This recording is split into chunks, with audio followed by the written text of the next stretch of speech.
Hello everyone! Welcome back to my channel and please don't forget to hit the subscribe button.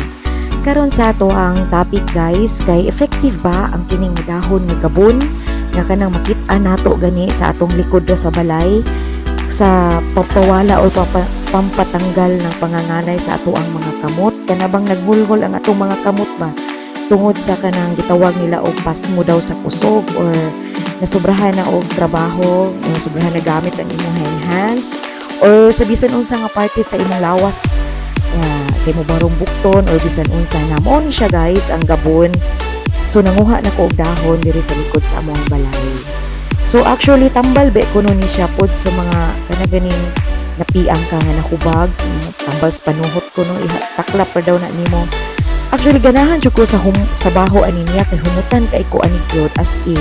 So mao na siya, ako na siyang gibutang sa palanggana, ako na siyang butangan og warm or init nga tubig para mura siya og malata-lata gani nga dahon niya. Ako ra na siyang stay kumulan og mga 5 to 10 minutes igo pod nga mabugnaw-bugnaw gamay ang tubig.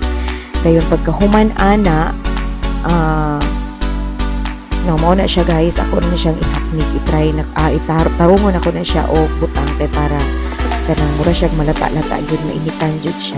Kana siya guys, init jud kayo siya nga tubig pero nakaya ra sa akong kamot hehe.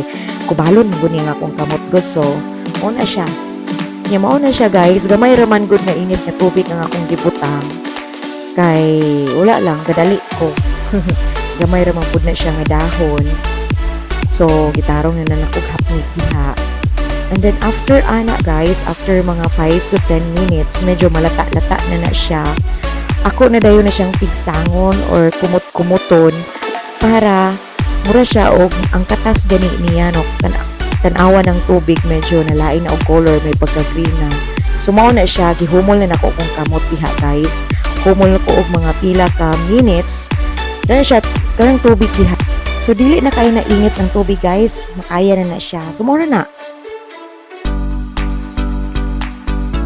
Feeling na ko guys, murag effective man jud siya katong gabon kung kada adlawon lang nako buhaton like every morning may pagmata and then before ko matulog kung ako na lang yung paningkamutan na maingin ato maghumol ko dito magkinapulan pero mag-arang ang akong gibati as in hungol kaayo ni akong kamot guys kung sige magpubos ni akong anak so mao na siya wala.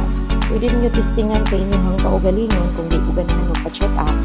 Pero kung di na yun ninyo makaya, ayaw yun magkalimot. Adto yun mag-doctor. So, mauna siya. Babush!